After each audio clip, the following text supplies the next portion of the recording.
Hello guys, പുതിയൊരു വീട്ടിലേക്ക് എല്ലാവർക്കും സ്വാഗതം. എല്ലാവരും കാത്തിരുന്ന വെസറെക്സിൻ്റെ ഒരു അപ്ഡേറ്റ് ആണ്. നമ്മളെല്ലാവരും ഹാക്കിൽ ബാധിക്കപ്പെട്ട എല്ലാ ആൾക്കാരും ഫണ്ട് ലോക്ക് ആയിട്ടുള്ള ഒരുപാട് പേരും എക്സ്പെക്ട് ചെയ്തിട്ടുള്ള ഒരു അപ്ഡേറ്റ് ആണ് വെസറെക്സ് റീസെൻ്റ്ലി വിട്ടേക്കുന്നത്. നമ്മുടെ ചാനലിനകത്താണെങ്കിൽ വെസറെക്സിൻ്റെ കണ്ടിന്യൂസ് ആയിട്ടുള്ള അപ്ഡേറ്റ്സ്, ഇമ്പോർട്ടൻ്റ് ആയിട്ടുള്ള അപ്ഡേറ്റ്സ് എല്ലാം നമ്മൾ ഷെയർ ചെയ്യാറുണ്ടായിരുന്നു. അപ്പോൾ നമ്മൾ ലാസ്റ്റ് 4 ദിവസം മുൻപിട്ടുള്ള വീഡിയോയിൽ എന്താണ് അവസ്ഥ എന്നുള്ള രീതിയിൽ നമ്മൾ പറഞ്ഞപ്പോൾ ഒരുപാട് പേര് അതിന് താഴെ കമൻറ്റ് ചെയ്തിരുന്നു അപ്ഡേറ്റ് ചെയ്യാൻ വേണ്ടിയിട്ട്. അപ്ഡേറ്റ് ആയിട്ട് അതിനുശേഷം ആ ഒരു വീഡിയോ ചെയ്ത ഉടനെ തന്നെ ഒരു ഫോറൻസിക് ഒരു റിപ്പോർട്ട് അവർ സബ്മിറ്റ് ചെയ്യുമെന്ന് പറഞ്ഞിരുന്നു. ഞാൻ അതിനെക്കുറിച്ച് വീഡിയോ ചെയ്യാഞ്ഞത് വാസറെക്സിൻ്റെ സ്ഥിരം പരിപാടിയായിട്ടുള്ള ബ്ലെയിമിങ് തന്നെയായിരുന്നു അതിനകത്ത് ഉണ്ടായിരുന്നത്. കാരണം അവരുടെ വലിയൊരു ഗൂഗിളിൻ്റെ ഫോറൻസിക് ടീമിനെ കൊണ്ടുവന്നു, എന്നിട്ട് നമ്മുടെ വാസറെക്സിൻ്റെ ലാപ്പ് ഹാക്ക് ആയിട്ടില്ല. അതുകൊണ്ട് ഞങ്ങൾ വളരെ സന്തോഷവാനാണ്. ലിമിനലിൻ്റെ ഭാഗത്താണ് തെറ്റെന്നുള്ള രീതിയിലുള്ള ബ്ലെയിമിംഗ് ഒക്കെയാണ് വന്നത്. അത് ഇമ്പോർട്ടൻ്റ് ആയിട്ട് തോന്നിയില്ല. കാരണം ഈ വെസറെക്സിന് നിശ്ചൽ ഷെഡ് എപ്പോഴും പ്രശ്നം ഉണ്ടെങ്കിൽ മറ്റുള്ളവരുടെ മേത്തേക്ക് ബ്ലെയിം ചെയ്യുക എന്നുള്ളതായിരുന്നു. അതുകൊണ്ടാണ് ഞാൻ അതിനെക്കുറിച്ച് ചെയ്യാഞ്ഞത് വീഡിയോ. വലിയ കാര്യമായിട്ടുള്ള കാര്യങ്ങളല്ല, നമുക്ക് വലിയ ഇമ്പോർട്ടൻ്റ് ആയിട്ടുള്ള എന്തെങ്കിലും കാര്യങ്ങളാണെങ്കിലും ഷെയർ ചെയ്യേണ്ടത്. അത് സ്ഥിരം പല്ലവി തന്നെയാണ്. കാരണം നമ്മൾ ഇങ്ങനെയാണ്, നമ്മളല്ല ചെയ്തത്, ഇവരുടെ പ്രശ്നമാണ് തെറ്റ്, ഞങ്ങളുടെ ഭാഗത്താണ് തെറ്റ്, ഇവരെല്ലാം മറ്റുള്ളവരുടെ മേത്ത് പഴിചേരുക എന്നുള്ളതാണ്. സത്യം പറഞ്ഞാൽ ബാധിക്കപ്പെട്ടത് വെസറെക്സിൻ്റെ കസ്റ്റമേഴ്സാണ്, ലിമിലിൻ്റെ കസ്റ്റമേഴ്സ് അല്ല. അത് ചിന്തിക്കാണ്ട് ഒരു വിവരക്കേടാണ് ഇവർ അതിനോട് പറഞ്ഞിട്ടുണ്ടായിരുന്നത്. അതുകൊണ്ട് തന്നെയാണ് ചെയ്യുന്നത്. പക്ഷേ ഇന്നത്തെ അപ്ഡേറ്റ് കുറച്ച് നല്ലൊരു അപ്ഡേറ്റ് തന്നെയാണ്. കാരണം ഇതിനകത്ത് ലോക്ക്ഡ് ആയിട്ടുള്ള INR ലോക്ക്ഡ് ആയിട്ടുള്ള ഒരുപാട് പേരുടെ ഫണ്ടിനെ കുറിച്ചുള്ള ഒരു അപ്ഡേറ്റ് അവർ ഒരു എത്ര മണിക്കൂർ മുമ്പാണ്, ഒരു 10-15 മിനിറ്റ്, ഒരു അരമണിക്കൂർ മുമ്പ് അവർ ഷെയർ ചെയ്തിരുന്നു. അതിൻ്റെ ഡീറ്റെയിൽഡ് ആയിട്ട് പറയാൻ ചില ഡീറ്റെയിൽഡ് ബ്ലോഗ് ഉണ്ട്. സോ ഇതിനകത്ത് കുറച്ച് പോയിന്റ്സ് മാത്രം ഞാൻ ഹൈലൈറ്റ് ചെയ്തേക്കണം. ഇവർ പറയണ ഒന്നാമത്തെ മെയിൻ കാര്യം എന്ന് പറയുന്നത് ക്രിപ്റ്റോ, നമ്മൾ പറഞ്ഞിരുന്നു, ഈ ടൈം ലൈൻ ഇവർ പറഞ്ഞിരുന്നു ജൂലൈ 18-ാം തീയതി 1 മണി വരെയുള്ള ട്രേഡ്സ് എല്ലാം ഇവർ കൺസിഡർ ചെയ്യും. ഉച്ചയ്ക്ക് 1 മണിക്ക് ശേഷമുള്ള ട്രേഡോ അതിൻ്റെ പ്രോഫിറ്റ്സോ അതിൻ്റെതൊന്നും അവർ കൺസിഡർ ചെയ്യില്ല. അത് വെച്ചിട്ടാണ് നമ്മുടെ ബാലൻസ് കാൽക്കുലേറ്റ് ചെയ്യാമെന്ന് പറഞ്ഞിരുന്നു. അപ്പോൾ ഒരുപാട് പേരുടെ ക്രിപ്റ്റോ പോയിട്ടുണ്ട്, ഒരുപാട് പേരുടെ INR അതിനകത്ത് ലോക്കായി കിടക്കുന്നുണ്ട്. ഇപ്പോൾ ജൂലൈ 18-ാം തീയതി 1 മണിക്ക് മുൻപ് വരെ നിങ്ങളുടെ INR ബാലൻസ് എത്രയാണോ വെസറെക്സിനകത്ത് ഉണ്ടായിരുന്നത് അതിനൊരു തീരുമാനമായിട്ടുണ്ട്. ക്രിപ്റ്റോന് മാത്രമാണ് പ്രശ്നം വന്നേക്കുന്നത്. ക്രിപ്റ്റോന് അവർക്കൊന്നും ചെയ്യാൻ പറ്റില്ല. കാരണം ഒരുപാട് ക്രിപ്റ്റോ ലോസ് ആയതുകൊണ്ടും INR അവരുടെ സനാമി പറഞ്ഞ അവർക്ക് അവൈലബിൾ ആയതുകൊണ്ടും അവർ പറയണത് has sufficient INR resource to cover all INR user balance. കാരണം സെനാമി ലാബാണ് ഇവരുടെ INRs എല്ലാം കളക്ട് ചെയ്യുന്നത്. സോ അവരുടെ INR ഹാക്ക് ആവാത്തത് കൊണ്ടും INR ആവശ്യത്തിനുള്ളത് കൊണ്ടും അവർക്ക് അത് INRൻ്റെ കേസിലൊരു തീരുമാനം എടുക്കാൻ പറ്റും. പക്ഷേ ക്രിപ്റ്റോൻ്റെ കേസിൽ ഭയങ്കരമായിട്ടൊരു ഫണ്ട് ക്രിപ്റ്റോയിൽ നഷ്ടപ്പെട്ടതുകൊണ്ട് ക്രിപ്റ്റോയിലൊന്നും ചെയ്യാൻ പറ്റില്ല എന്നാണ് പറയണത്. അവർ ക്രിപ്റ്റോൻ്റെ കേസിൽ ആദ്യം പറയണത് എന്താണെന്ന് വെച്ച് കഴിഞ്ഞാൽ സിംഗപ്പൂർ സ്കീം ഓഫ് അറേഞ്ച്മെൻറ്റ് എന്നുള്ള രീതിയിലേക്കാണ് പോകുന്നത്. അപ്പം എന്താണ് സിംഗപ്പൂർ സ്കീം ഓഫ് അറേഞ്ച്മെൻറ്റ് എന്ന് ഞാൻ ജസ്റ്റ് ഒന്ന് നമ്മുടെ ChatGPT അടുത്തൊക്കെ ചോദിച്ചപ്പം അവർ പറയണത് ഇതുപോലത്തെ വലിയ പരിപാടികളാണ്. പർപ്പസ് എന്താണെന്ന് വെച്ചാൽ ക്രിപ്റ്റോ പോയി കഴിഞ്ഞാൽ റീസ്ട്രക്ചർ ചെയ്യുക, നമ്മുടെ ബാങ്ക് ലോൺസ് ഒക്കെ റീസ്ട്രക്ചർ ചെയ്യുന്ന പോലെ ഒരു സംഭവം ഉണ്ടല്ലോ. സോ ആ ഒരു സംഭവം തന്നെയാണ് ഇത്.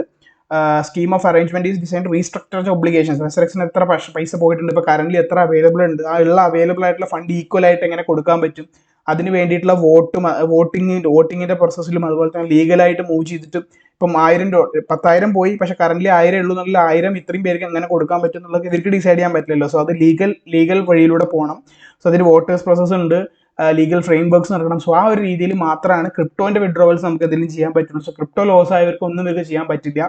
അതാണ് ഇവർ പറയണത്. മറ്റുള്ള INRന്റെ കാര്യത്തിലെ വിഡ്രോൾ ഞാൻ പറയാം. സോ ഈ ഒരു കേസുകളിൽ ഇവർ ക്രിപ്റ്റോ വിഡ്രോളിന്റെ കാര്യം പറയുന്നത് സിംഗപ്പൂർ സ്കീം ഓഫ് അറേഞ്ച്മെന്റ് എന്ന് പറയുന്നത്. പക്ഷേ ഇതിന് എത്ര സമയം എടുക്കുമെന്ന് നോക്കിയാൽ നമുക്ക് എന്ത് അറേഞ്ച്മെന്റ് ആയാലും നമുക്ക് ഫണ്ട് കിട്ടിയാൽ മതി വെച്ചിട്ട് ഞാൻ ഇതിന്റെ ഡ്യൂറേഷൻ നോക്കിയപ്പം ഓവറോൾ ടൈം ലൈൻ പറയുന്നത് entire process can take anywhere from few months to over a year. അതായത് എത്ര ദിവസം വേണമെങ്കിലും പെട്ടെന്നും അല്ലെങ്കിൽ എത്ര കാലങ്ങളും വേണേ. നമുക്ക് മൗണ്ട് ഗോക്സിന്റെ ഒക്കെ അറിയാവുന്നതാണ്. മൗണ്ട് ഗോക്സ് ഏകദേശം ഈ ഒരു രീതിയിലാണ് പോയെന്നാണ് തോന്നുന്നത്. ഫണ്ട് ലോസ് ആയിട്ട് ഒരു 10 വർഷത്തിന് ശേഷമാണ് കൊടുക്കാനുള്ള സംഭവങ്ങൾ വന്നും ഇത്ര എമൗണ്ട് കൊടുക്കണം എന്നുള്ള രീതിയിലൊക്കെ വന്നത്. അത്രയ്ക്ക് പോവോ ഇല്ലയോ എന്നറിയില്ല. എന്തായാലും ഒരു 6-7 മാസം, മിനിമം ഒരു 8-9 മാസത്തിനുള്ളിൽ ക്രിപ്റ്റോൻ്റെ ഒരു കേസിൽ തീരുമാനമാക്കാൻ പറ്റുള്ളൂ ഈ ഒരു പ്രോസസ്സിലൂടെ പോയിട്ട് എന്നുള്ളൊരു അപ്ഡേറ്റ് ആണ് ഈ സിംഗപ്പൂർ സ്കീം ഓഫ് അറേഞ്ച്മെന്റിലൂടെ പറയുന്നത്. സോ ക്രിപ്റ്റോ പോയവർക്ക് not a good news actually. Crypto miss ആയവർക്ക് ക്രിപ്റ്റോ വിഡ്രോൾസ് ഇപ്പോഴും നമുക്ക് എനേബിൾഡ് അല്ല. എന്നാൽ INR വിഡ്രോൾസ്, ഈ INR വിഡ്രോൾസിന്റെ കേസ് രണ്ടെണ്ണമാണ് ഞാൻ പറഞ്ഞു. 18-ാം തീയതിക്ക് ശേഷം 18-ാം തീയതി 1 മണിക്ക് ശേഷം നിങ്ങൾ ട്രേഡ് ചെയ്തിട്ട് നിങ്ങളുടെ ബാലൻസ് പ്രോഫിറ്റ് ആയിട്ടുണ്ടെങ്കിൽ അതൊക്കെ ക്യാൻസൽ ചെയ്യും. അതൊന്നും ഇവർ സ്നാപ്ഷോട്ടിനകത്ത് കൺസിഡർ ചെയ്യില്ല. സോ 18-ാം തീയതി 1 മണിക്ക് മുൻപ്, ഉച്ചയ്ക്ക് 1 മണിക്ക് മുൻപ് നിങ്ങളുടെ INR ബാലൻസ് എത്രയാണോ ഉള്ളത് അതിനനുസരിച്ച് നിങ്ങൾക്ക് വിഡ്രോവൽ അവൈലബിൾ ആണെന്നാണ് പറഞ്ഞത്. ട്രേഡിനെ കുറിച്ചിട്ടുള്ള ഒരു അപ്ഡേറ്റ്, കാരണം നിങ്ങളുടെ ഇപ്പം ക്രിപ്റ്റോ ഉണ്ട്, അത് നിങ്ങൾക്ക് സെല്ലടിച്ചിട്ട് ക്രിപ്റ്റോ സെല്ലടിച്ച് INR ആയിട്ട് വിഡ്രോ ചെയ്യാൻ പറ്റുമോ എന്നുള്ളതിൻ്റെ ഒരു ഓപ്ഷൻ വന്നില്ല. ട്രേഡിംഗ് എനേബിൾ ആയിട്ടുള്ള കാര്യം അത് കണ്ടില്ല. ഞാൻ ഇപ്പോൾ വന്നിട്ട് ജസ്റ്റ് ഒന്ന് സമ്മറൈസ് ചെയ്ത് നോക്കിയിട്ടേ ഉള്ളൂ. സോ മെയിനായിട്ട് പറഞ്ഞ കുറച്ച് കാര്യങ്ങൾ, സൈബർ അറ്റാക്ക്, ക്രിപ്റ്റോ കറൻസി, ഒരു സിംഗപ്പൂർ സ്കീം ഓഫ് അറേഞ്ച്മെന്റിൽ പോയിട്ടാണ് ക്രിപ്റ്റോസ് കൊടുക്കണമെന്ന് പറഞ്ഞു. ഇനി INRന്റെ വിഡ്രോവൽസ് എന്ന് പറയുന്നത് നിങ്ങളിൽ 60% മീൻസ് 66 ഇവിടെ കാണിച്ചിട്ടുള്ളത്. 66% ഓഫ് ഫണ്ട്സ് നിങ്ങൾക്ക് അടുത്ത തിങ്കളാഴ്ച മുതൽ, അതായത് 26-ാം തീയതി മുതൽ 66% ഫണ്ട് നിങ്ങൾക്ക് വിഡ്രോ ചെയ്യാൻ പറ്റും. പക്ഷേ ഈ 66% ഒറ്റയ്ക്ക് നിങ്ങൾക്ക് വിഡ്രോ ചെയ്യാൻ പറ്റില്ല. തിങ്കളാഴ്ച മുതൽ വിഡ്രോവൽ ആരംഭിക്കും. നിങ്ങളുടെ എത്ര ഫണ്ട് ഉണ്ടോ അതിൻ്റെ 66% നിങ്ങൾക്ക് വിഡ്രോ ചെയ്യാൻ എലിജിബിൾ ആണ്. പക്ഷേ 66% ഒറ്റയടിക്ക് വിഡ്രോ ചെയ്യാൻ പറ്റില്ല. കാരണം അങ്ങനെ ഒരുമിച്ച് വിഡ്രോ ചെയ്ത് കഴിഞ്ഞാൽ അതിൻ്റെതായ പ്രശ്നങ്ങളുണ്ടാവും. കാരണം വലിയ രീതിയിൽ ബാങ്കിൻ്റെ പ്രശ്നങ്ങളൊക്കെ വരുമ്പോൾ പ്രശ്നമാവുമായിരിക്കാം. അതുകൊണ്ട് ഈ 66% 2 ഫേസസ് ആയിട്ടാണ് ഇവർ പറയുന്നത്.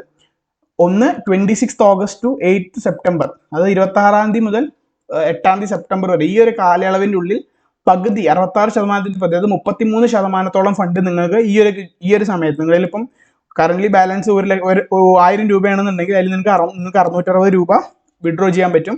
ആ 660-ന്റെ 330 രൂപ 26 ഓഗസ്റ്റ് മുതൽ 8-ാം തീയതി സെപ്റ്റംബറിനുള്ളിൽ നിങ്ങൾക്ക് വിഡ്രോ ചെയ്യാൻ പറ്റും. മറ്റു പകുതി 9-ാം തീയതി മുതൽ 22-ാം തീയതി സെപ്റ്റംബറിനുള്ളിലായിരിക്കും നിങ്ങൾക്ക് വിഡ്രോ ചെയ്യാൻ പറ്റുക.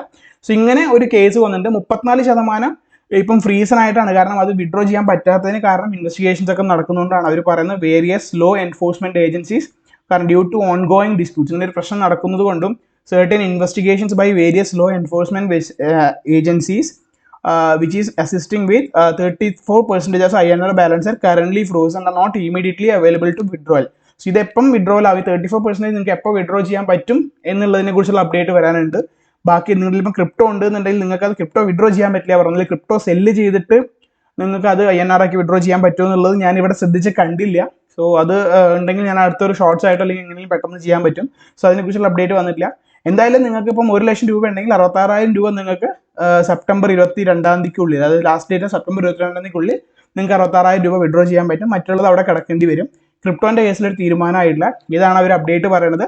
സിംഗപ്പൂർ സ്കീമിൽ പറഞ്ഞ ഈ സംഭവങ്ങളാണ് ഞാൻ പറഞ്ഞ പോലെ പല സ്റ്റെപ്പ് ബൈ സ്റ്റെപ്പാണ്. പ്രിപ്പറേഷൻ ആൻഡ് ഫയലിംഗ്, അതിൽ എന്തൊക്കെയാണ് സംഭവങ്ങൾ വെച്ചാൽ എത്ര ദിവസം എടുക്കുമെന്ന് ചോദിച്ചപ്പം ആണല്ലേ പ്രിപ്പറേഷൻ ആൻഡ് ഫയലിംഗ്, ആദ്യം ഇത് സംഭവം ഫയൽ ചെയ്യണം, പിന്നെ കോർട്ട് ഹിയറിംഗ്സിലേക്ക് പോകണം, ക്രെഡിറ്റേഴ്സിന്റെ വോട്ടിംഗ്, ആൾക്കാരെ കൊണ്ട് വോട്ട് ചെയ്യിപ്പിക്കും, ഫൈനലിന്റെ കോർട്ട് അപ്രൂവൽ വരും, പിന്നെ ഇംപ്ലിമെന്റേഷൻ വരും. നമ്മുടെ മോൺകോക്സ് ചെയ്ത പോലെ തന്നെ ആദ്യം സംഭവങ്ങൾ കേസ് നടന്ന് ഓക്കെയാണ്, ബാങ്ക് കറപ്റ്റ് എന്നുള്ള രീതിയിൽ വേണം പറയാൻ പറ്റും. ബാങ്ക് കറപ്റ്റ് ആണോ എന്ന് ചോദിച്ചാൽ എങ്ങനെയാണെന്ന് എനിക്ക് അറിയില്ല. ബട്ട് ക്രിപ്റ്റോന്റെ കേസിൽ ഇങ്ങനെയാണ് ഇപ്പം അവർ പറയുന്നത്. ഈ ഒരു പ്രോസസ്സാണ് അവർ യൂസ് ചെയ്തേക്കേണ്ടത്.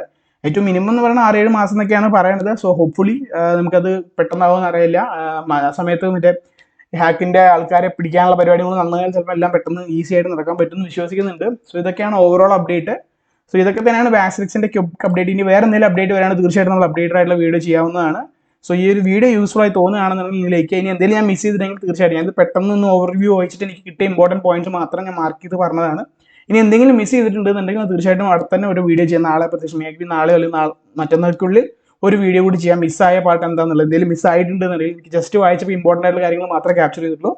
വേറെ നല്ലൊരു വീഡിയോ ആയിട്ടാണെന്നായിരിക്കും. എല്ലാവർക്കും ഹാപ്പി ഇൻവെസ്റ്റിംഗ്.